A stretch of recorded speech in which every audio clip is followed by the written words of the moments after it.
After becoming Roblox's most popular game, Dungeon Quest has lost over 97% of its audience, with all of its most dedicated fans permanently quitting the game. But what happened to such an amazing game? How did such a legendary game lose so much of its popularity? This is the downfall of Dungeon Quest Roblox. Now, our story begins in early 2018 with a small developer by the name of vCafe, who would be the creator of the legendary game we know today. Now, vCafe was a pretty unknown creator at the time, having a few small games, with his main one being Ultimate Fisher, a fishing simulator where you fish to obtain better items and rods. Now, this game would set the stage for the development of Dungeon Quest, as its simulator-like aspects heavily transferred into that game, and in March of 2019, the game was fully released to the public. And well, this was the earliest version of the game, with there only being two mainline dungeons in the game, being the Desert Temple and Winter Outpost. But despite this lack of content, players absolutely loved the game, which caused Dungeon Quest to be the #1 most popular game in all of Roblox. Now, players absolutely loved Dungeon Quest due to the fact that it was the first of its genre. Players also loved the simplistic nature of the game, and how basically all you did was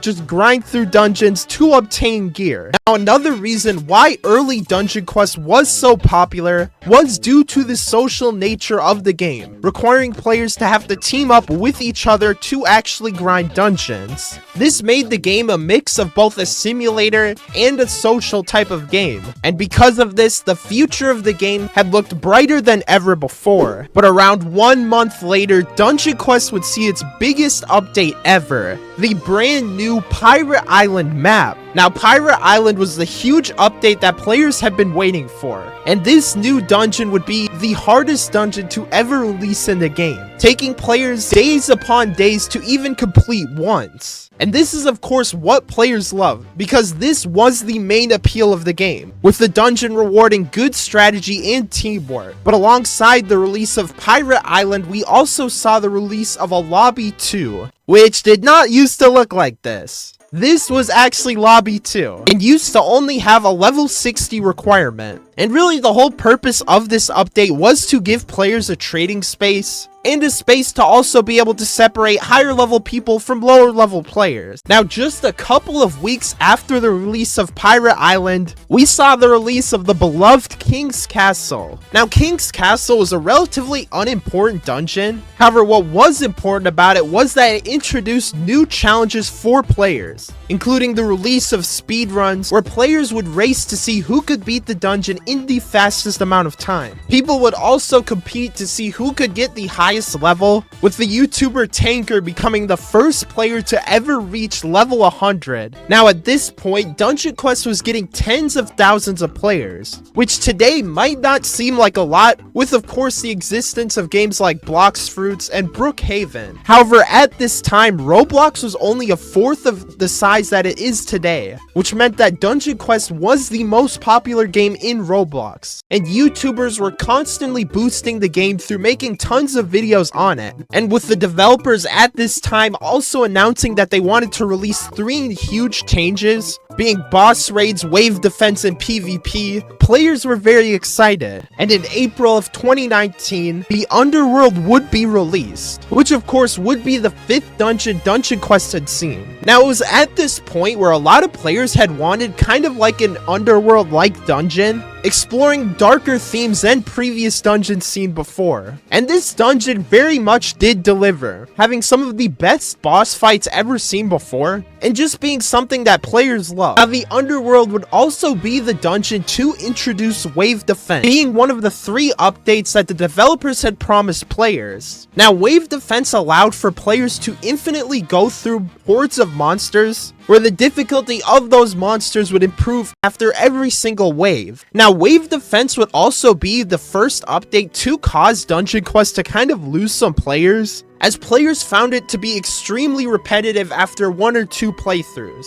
And alongside this Wave Defense update, Dungeon Quest also saw the release of paid cosmetics, which up until this point, paying Robux really did not give you anything in this game. Now, 1 month after the release of Wave Defense, we saw Samurai Palace. Now, unlike previous dungeons, Samurai Palace would be a hugely impactful update, seeing the release of brand new speed spells, which would allow the user to gain movement speed boost through using damage abilities. Samurai Palace also added daily rewards into the game, and a Dungeon Quest group where players could see upcoming changes that were coming to the game. Now, around 2 months after the release of Samurai Palace, we also did see Canals, and for the most part, Canals was a very small update. Now, Ghastly Harbor immediately became a beloved dungeon due to it basically being an improvement on Pirate Island. Also because it saw the release of free cosmetics. Now, how the free cosmetics update actually worked was if you were to beat any dungeon in Nightmare mode, you would have a very rare chance at obtaining a free cosmetic.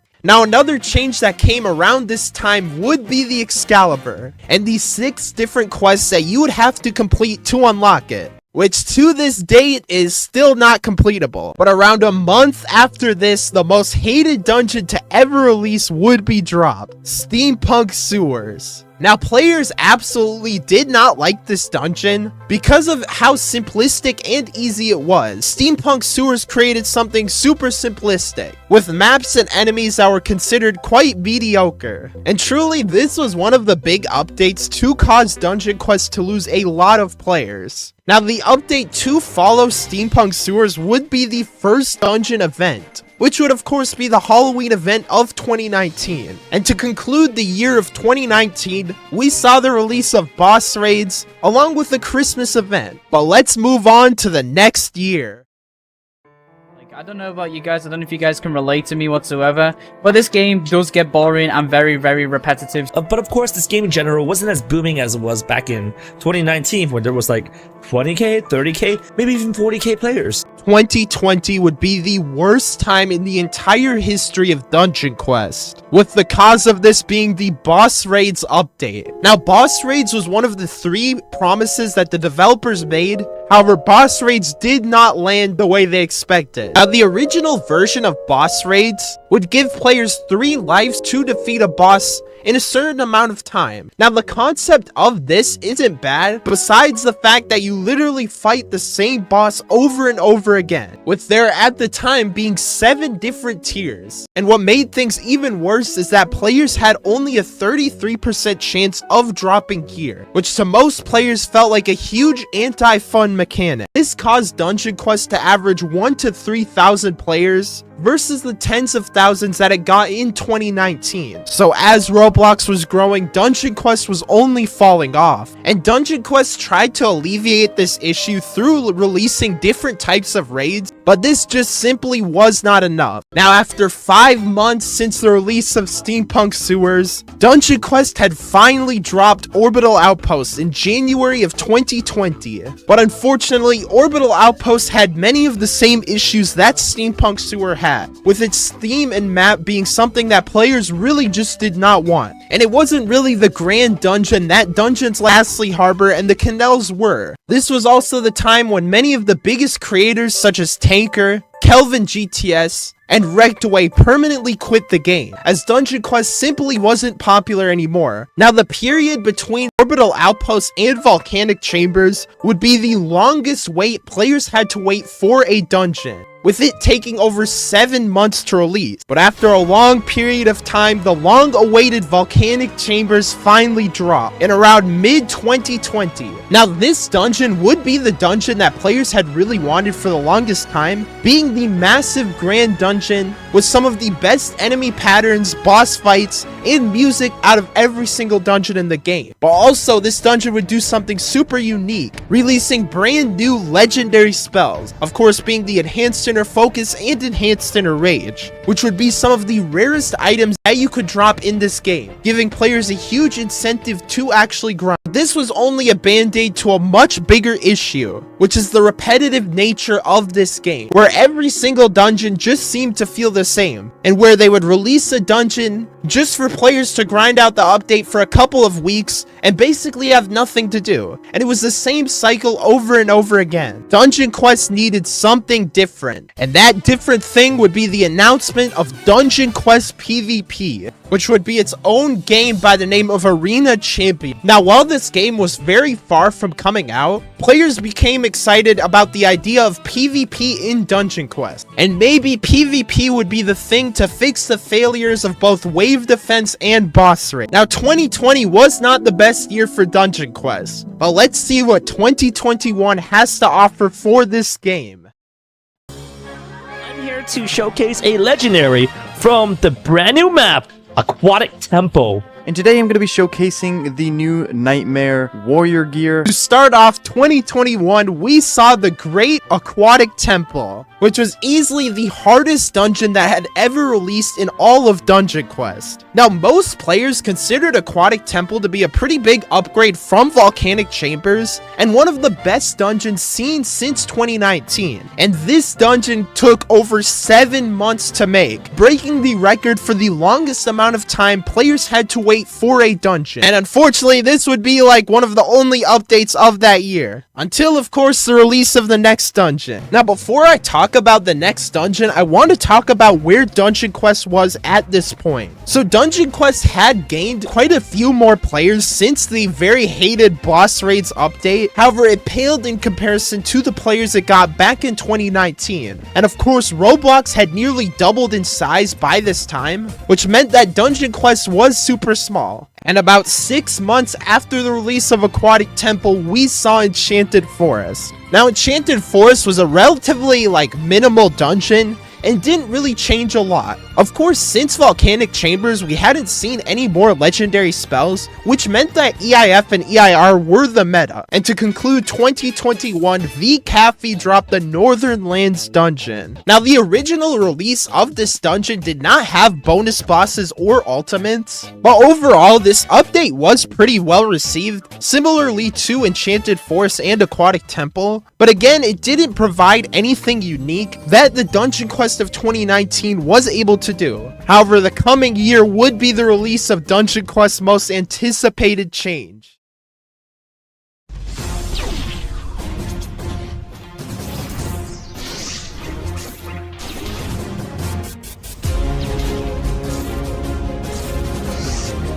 The long-awaited PvP update has finally dropped, and that PvP update would be known as Arena Champion. Now, upon Arena Champion's release, it became much more popular than Dungeon Quest, gaining an audience of players outside of the Dungeon Quest community. And this game was loved due to its Dungeon Quest-like elements being blended so well with PvP. But going back to Dungeon Quest, we would see the release of Odin Reincarnated, who would be an optional bonus boss to the Northern Lands dungeon. Now, Odin Reincarnated was kind of like a boss raid, except extremely difficult, forcing players to have to do some unique challenges. And upon defeating Odin, you would have a very small chance at obtaining an ultimate weapon, which became the rarest items that you could get in the game. But it unfortunately still felt like Dungeon Quest was in the same state that it was before, where it could just not gain new players due to the repetitive nature of the game. Where Roblox had nearly tripled in players, Dungeon Quest had not grown at all.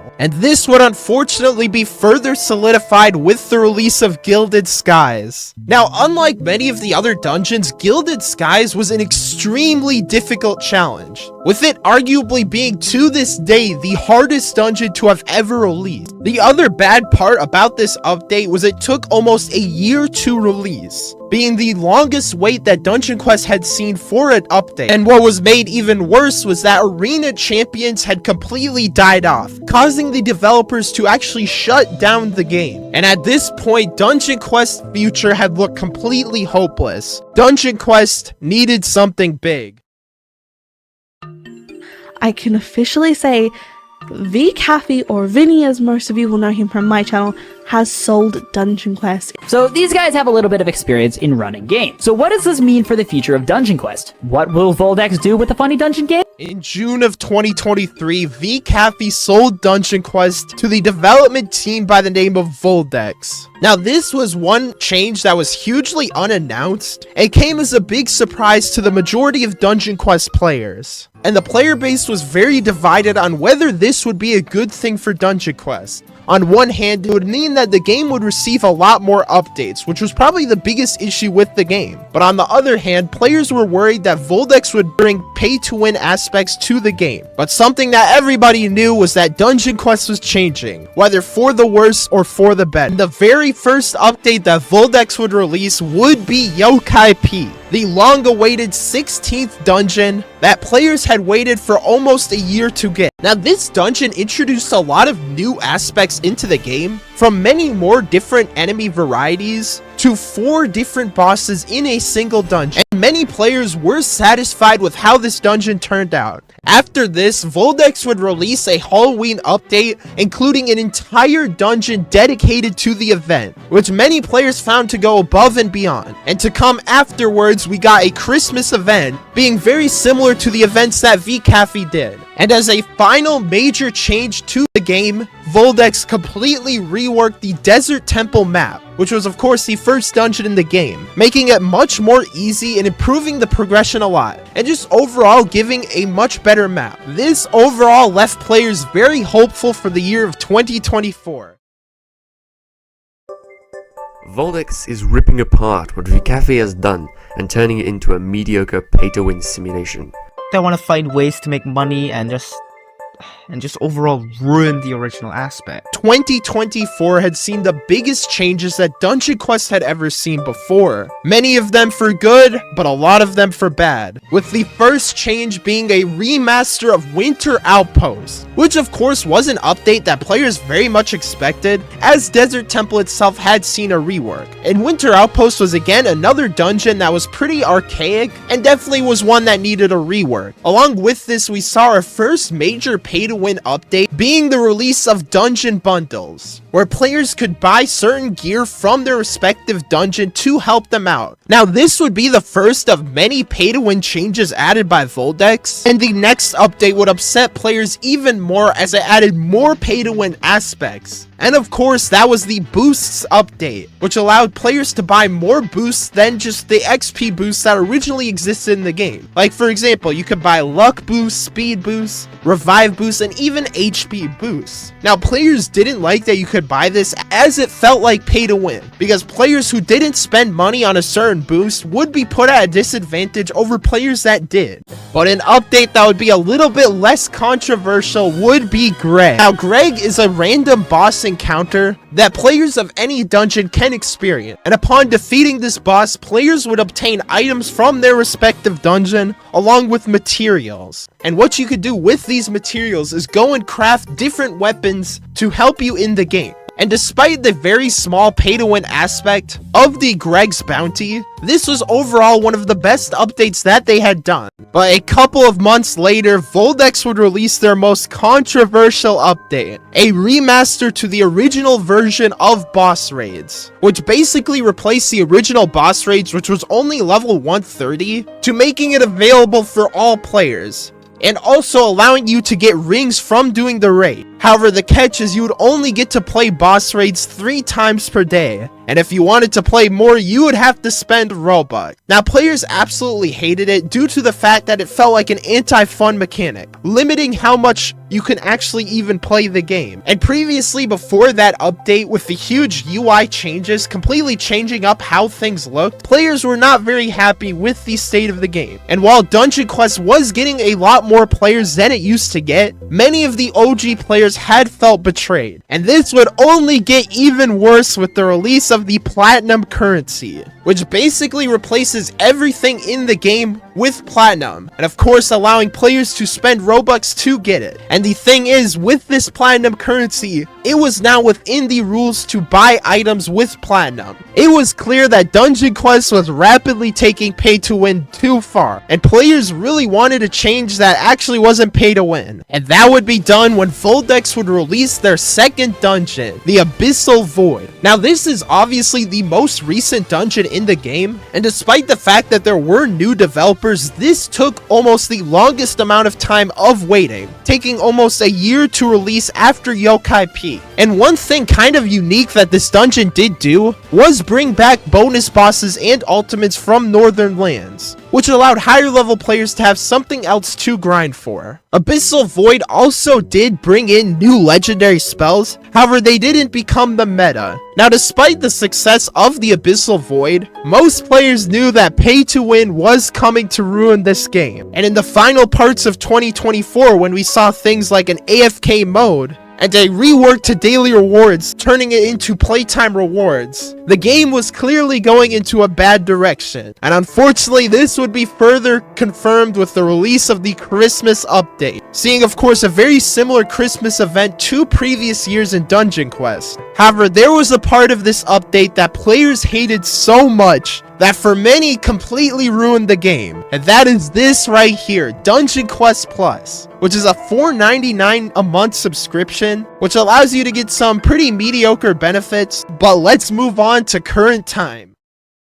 Let's admit it, Dungeon Quest is not living its best days. With the amount of horrible updates and changes that have been done to the Dungeon Quest that everybody had once loved. Now 2025 hasn't seen any updates so far, but I'm gonna be honest, Dungeon Quest is probably at the worst state that it's ever been. And I'm really concerned about how much worse pay to win is gonna get, because it has already gone too far. And if you look at the current player count, Dungeon Quest does have some active players, but it's about the same amount that it's had for the last couple of years. Right now, I and most other players are probably hoping for things to just change with this game. However, I don't know. But anyways, I got another video on the screen for you guys, so definitely go check it out, because I think you'll probably like it. And for now, I'll see you guys later.